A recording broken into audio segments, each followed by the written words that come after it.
और सबसे पहले बात 1 और 11 में मौसम की करेंगे, क्योंकि दिल्ली एनसीआर में कोहरे ने एक बार फिर से दस्तक दे दी है। सुबह से कई इलाकों में जबरदस्त कोहरा देखा गया। विजिबिलिटी कम होने की वजह से गाड़ियों की रफ्तार धीमी पड़ गई है। सुबह के वक्त ही दिल्ली के अलग अलग इलाकों में तापमान में अच्छी खासी गिरावट दर्ज की गई। दिल्ली में कल मौसम का दूसरा सबसे ठंडा दिन रहा, जब तापमान गिरकर 2 डिग्री तक पहुंच गया। ये अलग अलग इलाकों की तस्वीर आपको हम दिल्ली की दिखा रहे हैं। आज सुबह जब दिल्लीवासी जागे तो कुछ इस तरह से कोहरे से लिपटी सड़कें और इलाके दिखाई दिए, और ऐसे में विजिबिलिटी भी बहुत कम थी। 50 से 100 मीटर तक ये विजिबिलिटी रही, और ख़ासतौर पर जो पीक आवर टाइम होता है ट्रैफिक का, जब सबसे ज़्यादा ट्रैफिक सड़कों पर रहता है, उस समय काफ़ी परेशानी लोगों को झेलनी पड़ी। आज है मकर संक्रांति, यानी ऐसा माना जाता है कि सूर्य दक्षिणायन से उत्तरायण होते हैं, दिशा बदलती है और दिशा के साथ साथ मौसम भी बदलने लगता है। लेकिन हम आपको दिखाएं कि मौसम कुछ ज्यादा बदला नहीं है। आज तापमान रिकॉर्ड किया गया 2 डिग्री सेंटीग्रेड, जो कि न्यूनतम तापमान में 1 जनवरी के बाद सबसे कम है। 1 जनवरी को 1.1 डिग्री सेल्सियस दिल्ली में तापमान रिकॉर्ड किया गया था। बात सिर्फ तापमान की नहीं है, दिक्कत है विजिबिलिटी की भी, क्योंकि कोहरे ने मुश्किलें और बढ़ाई हैं।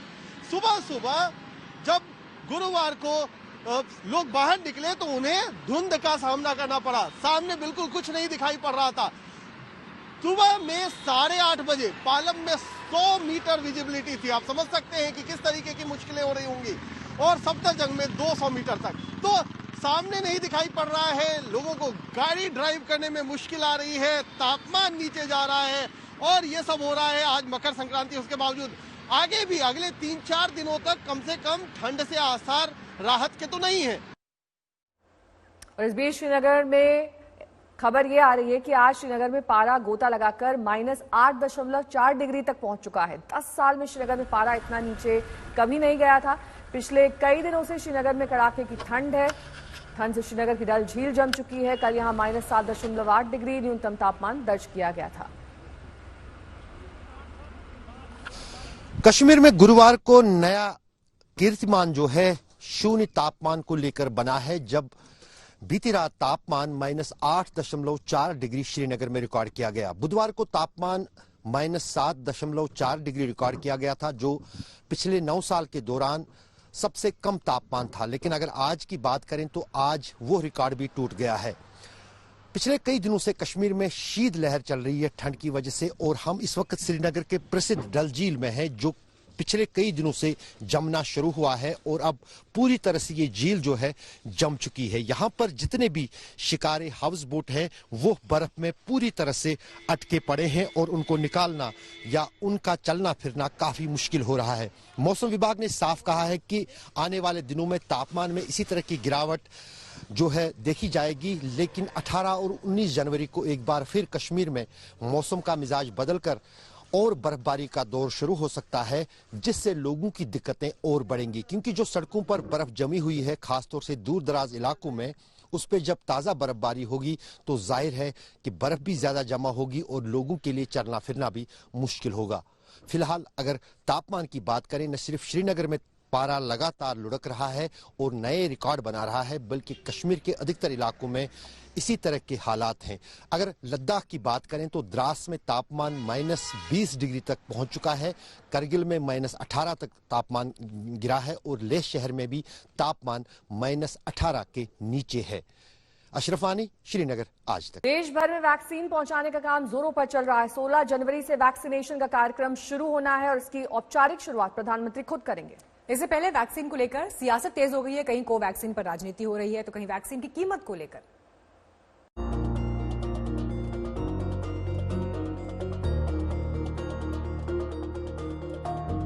दवा आ गई है, लिहाजा महामारी की विदाई अब तय है। 2 कंपनियों के वैक्सीन को देश भर के शहरों में पहुंचाया जा रहा है। बस 2 दिन का इंतजार, और फिर टीकाकरण के हथियार के वार से उस वायरस को चीन लौटना पड़ सकता है, जिसने वुहान से निकलकर पूरी दुनिया में तबाही मचा दी। प्रधानमंत्री मोदी 16 जनवरी को टीकाकरण की शुरुआत करने वाले हैं, लेकिन इस बीच वैक्सीन को भी सियासी सवाल झेलने पड़ रहे हैं। कांग्रेस के नेता मनीष तिवारी ने ट्वीट किया, सरकार में कोवैक्सीन के सारे पैरोकारों को सबसे पहले इस वैक्सीन से खुद को सुरक्षित करके उदाहरण पेश करना चाहिए। दरअसल भारत बायोटेक के कोवैक्सीन पर कांग्रेस लगातार सवाल उठा रही है। अब जब इस वैक्सीन को पूरे देश में पहुंचाया जा रहा है तो कांग्रेस ने हमला तेज कर दिया है। मनीष तिवारी ने लिखा, जब तक कोवैक्सीन का फेज 3 ट्रायल खत्म नहीं होता तब तक सरकार को इसे देश भर में नहीं पहुंचाना चाहिए था। सरकार को लोगों का विश्वास बढ़ाने वाला काम करना चाहिए। फेज 3 ट्रायल में वैक्सीन का रोल आउट ठीक नहीं है। भारत के लोग बलि का बकरा नहीं है। कांग्रेसियों को क्या हो गया है, ये साइंटिस्ट के भी से ज्यादा इनको ज्ञान प्राप्त हो गया है। ये कहां से ज्ञान लेकर आए, इतना ज्ञान कांग्रेसी बांट क्यों रहे?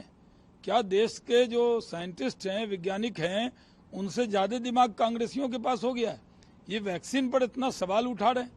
ये हर चीज देश को गर्व होगा, उसको कांग्रेस उस पर सवाल जरूर उठाती है। कोवैक्सीन पर सवाल और कांग्रेस के हमले के बीच आम आदमी पार्टी ने वैक्सीन को सियासी शेशी में कैद कर लिया है। दिल्ली के सीएम ने ऐलान कर दिया है कि अगर केंद्र सरकार फ्री में टीका नहीं लगवाती तो दिल्ली सरकार फ्री में टीका लगवाएगी। और बहुत सारे लोग हैं जो हो सकता है इसको अफोर्ड ना कर पाएं, तो मेरी अपील थी केंद्र सरकार से कि पूरे देश में सभी लोगों को ये वैक्सीन मुफ्त उपलब्ध कराई जाए। तो हम देखते हैं कि केंद्र सरकार क्या करती है, और अगर ज़रूरत पड़ेगी और तो दिल्ली के लोगों के लिए अगर ज़रूरत पड़ेगी, केंद्र सरकार अगर नहीं करेगी तो दिल्ली के लोगों के लिए फिर हम इसको फ्री में अवेलेबल करवाएंगे। उधर बंगाल पहुंच रही कोरोना की वैक्सीन सियासत जमात में फंस गई। वर्धमान में कृषि कानूनों के खिलाफ सूबे के मंत्री और जमीयत उलेमा के प्रमुख सिद्दीकुल्लाह चौधरी ने रैली बुलाई थी। रैली में आए मंत्री के समर्थकों ने हाईवे पर कब्जा कर लिया, जिसकी वजह से वैक्सीन लदे ट्रक का रूट बदलना पड़ा। हालांकि मंत्री को जब पता चला कि वैक्सीन का ट्रक फंसा है तो उन्होंने खुद समर्थकों को हटाने की कोशिश की, लेकिन किसी ने उनकी एक नहीं सुनी और वैक्सीन वाले ट्रक को बांकुरा जाने के लिए करीब 12 किलोमीटर लंबा रास्ता तय करना पड़ा। अब बीजेपी कह रही है कि मंत्री ने जानबूझकर वैक्सीन के ट्रक का रास्ता रोका। इतने बड़े महामारी जहां लाखों लोग की मृत्यु हुई, पूरे विश्वव्यापी महामारी, उसमें अब जाके टीका आया है। और जिस गति से हमारे प्रधानमंत्री जी ने ये टीका हर राज्य में मुहैया करवाया, जो कि कलकत्ता तक पहुंच गया और रातों रात जिला जिला में जाने का सब हो गया, बहुत दुखद है और दुर्भाग्यपूर्ण है कि राज्य सरकार के एक मंत्री ने उस वैक्सीन के गाड़ी को रोका और क्या देखा गया, वो वहां लाठी भांज रहे थे। मंत्री हैं या क्या हैं? पहले कोरोना को लेकर खूब सियासत हुई और अब वैक्सीन पर राजनीति हो रही है।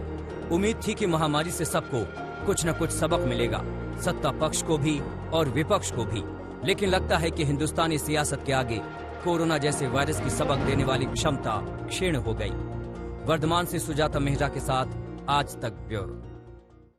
मुंबई में भी कल वैक्सीन की पहली खेप पहुंच चुकी है। पुणे के सेरम इंस्टीट्यूट से आई वैक्सीन को बीएमसी के परेल के एफ साउथ वार्ड ऑफिस में रखा गया और यहां से वैक्सीन सेंटर्स में पहुंचाई जाएगी। मुंबई में बुधवार को सुबह करीब 5:30 बजे कोविशील्ड वैक्सीन का पहला कंसाइनमेंट पहुंचा। बीएमसी को पुणे के सीरम इंस्टीट्यूट से कोविशील्ड की कुल 1,39,500 डोज मिली है। बीएमसी ने 1,30,000 हेल्थ वर्कर्स को पहले फेज में टीकाकरण के लिए रजिस्टर किया है। बीएमसी को 9,500 अतिरिक्त वाइल मिली है। वैक्सीन को परेल स्थित एफ साउथ वार्ड ऑफिस में रखा जा रहा है, जहां 3 ILR रेफ्रिजरेटर है। मुंबई महानगर पालिका को तकरीबन 1,40,000 कोविशील्ड वैक्सीन प्राप्त हो चुके हैं। उन्होंने 1,30,000 हेल्थ केयर वर्कर्स को कोविन ऐप पर रजिस्टर किया है। उनका ये टारगेट है कि 8 दिनों के अंतर्गत फ्रंटलाइन वर्कर्स को ये वैक्सीनेशन दी जानी है। 16 जनवरी को ये वैक्सीनेशन इस परेल में ILR रेफ्रिजरेटर्स में जहां पर स्टोर की गई है, उस इलाके से 8 वैक्सीनेशन सेंटर्स जो बनाए गए हैं, जहां पर 72 बूथ्स हैं, उन पर 16 जनवरी को ये वायल्स ले जाए जाएंगे। और इस पूरी एक्सरसाइज के दौरान बीएमसी की यही कोशिश रहेगी कि कम से कम समय में ज्यादा से ज्यादा लोगों को मुंबई में वैक्सीनेट किया जा सके। कोरोना की वैक्सीन को 16 जनवरी को परेल से 8 वैक्सीनेशन सेंटर में पहुंचाया जाएगा। बीएमसी ने मुंबई में वैक्सीन लगाने के लिए 72 बूथ तैयार किए हैं, यानी एक समय में 72 लोगों को 8 जगहों पर वैक्सीन लगाई जा सकेगी। महाराष्ट्र को सीरम इंस्टीट्यूट की बनी 9,63,000 कोविशील्ड वैक्सीन डोज दी गई है।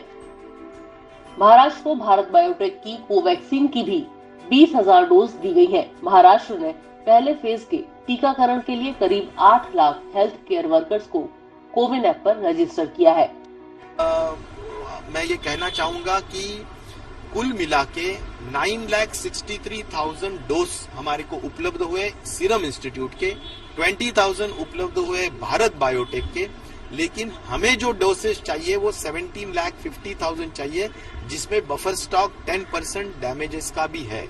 एक्चुअली हमने जो अपलोड किया है वो 8 लाख अप्रोक्सीमेटली नाम अपलोड किए हैं जो हेल्थ वर्कर्स है गवर्नमेंट के और प्राइवेट के। हर एक को 2 डोज अगर देना है तो 8 to 16 लाख डोज लगेंगे और 10% बफर स्टॉक जो वेस्टेज के लिए लगने वाला है। तो हम आशा करते हैं कि इसके बाद जल्द ही हमारे को नया डोज का जो स्टॉक है वो मिलेगा, ऐसी आशा हम जरूर रखेंगे। महाराष्ट्र में मंगलवार को कोरोना के 2,936 नए मामले सामने आए। कोरोना के मामले महाराष्ट्र में 20 लाख के पार जा चुके हैं, जबकि 50,151 लोगों की कोरोना से मौत हो चुकी है।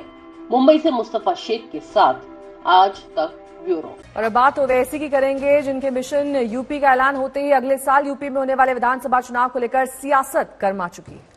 दरअसल बीजेपी सांसद साक्षी महाराज ओवैसी को थैंक्स बोल रहे हैं। वो भरोसा जता रहे हैं कि ओवैसी का हर दाव बीजेपी के लिए तुरुप का पत्ता साबित होगा।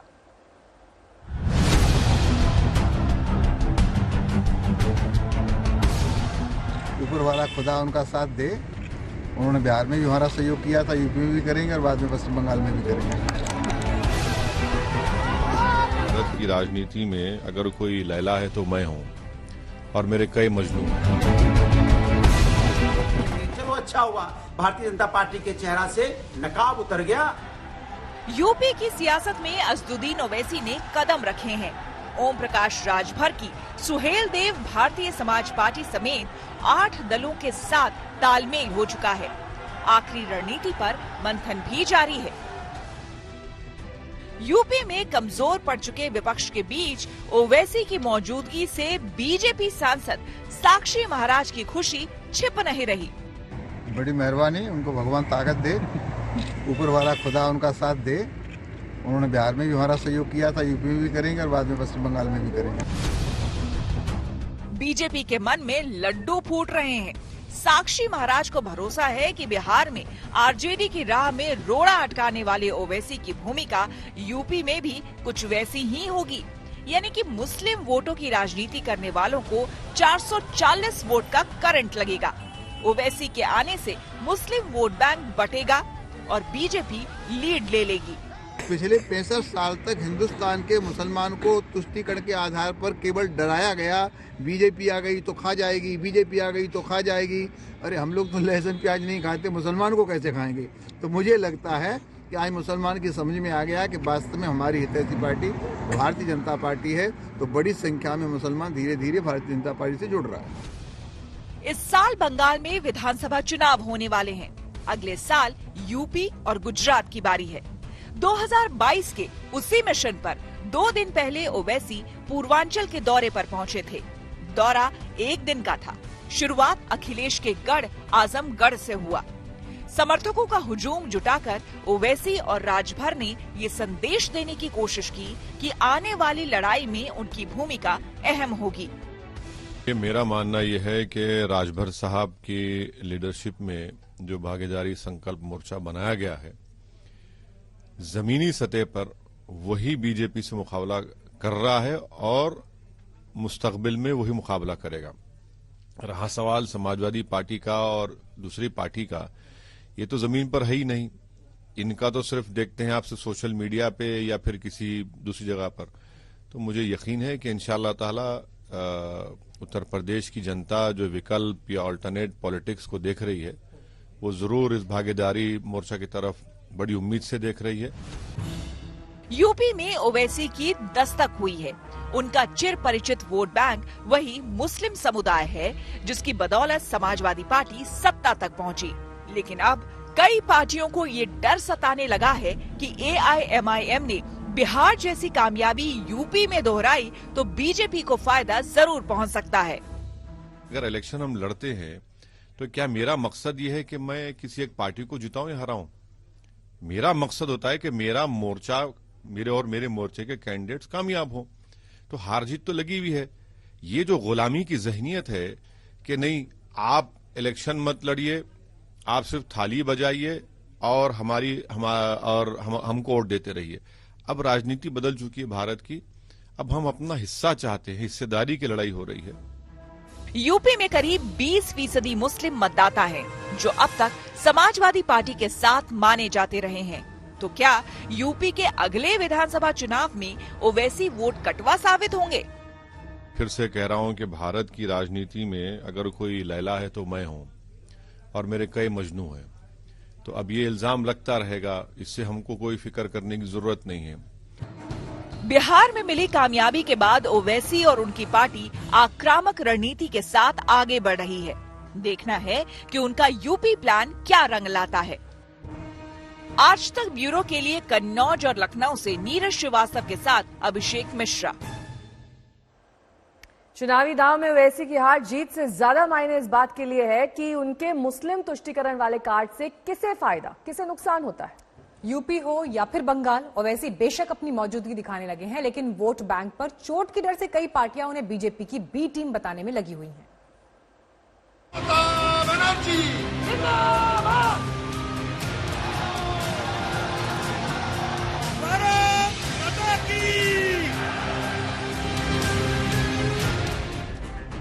मिशन पैन इंडिया पर निकल पड़े हैं ओवैसी। पहले महाराष्ट्र में चुनावी कदम रखा, फिर तेलंगाना, बिहार और अब बंगाल, यूपी, गुजरात का चुनावी प्लान भी तैयार है। ओवैसी के चुनावी प्लान की ये शुरुआत है। फिलहाल नजर बंगाल पर है, लेकिन अगले साल होने वाले यूपी और गुजरात चुनावों के लिए भी रणनीति तैयार हो रही है। मौका मकर संक्रांति का है। यहाँ से गुजरात में AIMIM की चुनावी दस्तक के संकेत मिल रहे हैं। फरवरी में होने वाले गुजरात के नगर निगम के चुनाव में भी ओवैसी की पार्टी किस्मत आजमाने जा रही है। वहाँ छोटू भाई बसावा की पार्टी भारतीय ट्राइबल पार्टी के साथ तालमेल भी हो चुका है। बीटीपी के साथ गठबंधन के जरिए पहली बार ओवैसी की पार्टी AIMIM गुजरात में स्थानीय निकाय के चुनाव में मैदान में उतर रही है। ओवैसी के इस फैसले से गुजरात में स्थानीय निकाय के चुनाव बेहद दिलचस्प हो गए हैं। फरवरी में गुजरात में 6 कॉरपोरेशन और नगर पालिका के साथ साथ तहसील पंचायत के चुनाव में भी AIMIM अपने उम्मीदवार को उतार रही है। लेकिन ओवैसी के दांव की असल परीक्षा तो बंगाल में है। वो ममता बनर्जी को कड़ी टक्कर देने के लिए चुनावी मैदान में उतरने का ऐलान कर चुके हैं। AIMIM करीब 100 सीटों पर कड़ी टक्कर देने का इरादा भी जता चुकी है। ओवैसी के चैलेंज को लेकर सवाल और संकट अब ममता के सामने है। जिस मुस्लिम वोट बैंक से ओवैसी को उम्मीदें हैं, उस पर अब तक ममता दीदी की पकड़ रही है। एक सर्वे के मुताबिक 2011 के विधानसभा चुनाव में TMC को 41% मुस्लिम वोट मिले। 2016 में 50% मुसलमानों ने TMC पर भरोसा जताया। तो क्या ओवैसी ममता दीदी के उस कोर वोट बैंक में सेंधमारी करने की तैयारी में है? इससे इनकार नहीं किया जा सकता। बिहार के बीते विधानसभा चुनाव में इसकी झलक दिख चुकी है। ओवैसी की पार्टी बिहार में 20 सीटों पर चुनाव लड़ी। 14 तो सिर्फ मुस्लिम बहुल सीमांचल में थे, जिनमें से 5 सीटों पर जीत हासिल की और कम से कम 10 सीटें ऐसी रहीं जहां AIMIM की वजह से RJD कांग्रेस की हार पक्की हो गई। RJD कांग्रेस बिहार में कुर्सी तक पहुंचते पहुंचते रह गई। बिहार चुनाव पर नजर रखने वाले सियासी पंडित मानते हैं कि अगर ओवैसी ने बिहार चुनाव नहीं लड़ा होता तो आज वहां सत्ता का समीकरण कुछ और होता। सवाल है कि क्या मुस्लिम राजनीति के मामले में बिहार चुनाव ट्रेलर था? क्या बंगाल में ममता के लिए ओवैसी ने मुश्किलें खड़ी कर दी हैं? बंगाल में करीब 27% मुसलमान हैं। वहां की 294 विधानसभा सीटों में से 65 सीटें मुस्लिम बहुल मानी जाती हैं। खासकर मालदा, मुर्शिदाबाद, नादिया, नॉर्थ 24 परगना और साउथ 24 परगना में मुसलमान निर्णायक भूमिका में है। इन इलाकों में AIMIM लगातार सदस्यता अभियान चला रही है। अब तक 10 लाख से ज्यादा लोग AIMIM के सदस्य बन चुके हैं। ओवैसी के चुनावी प्लान को लेकर ममता का गुस्सा जग जाहिर हो चुका है।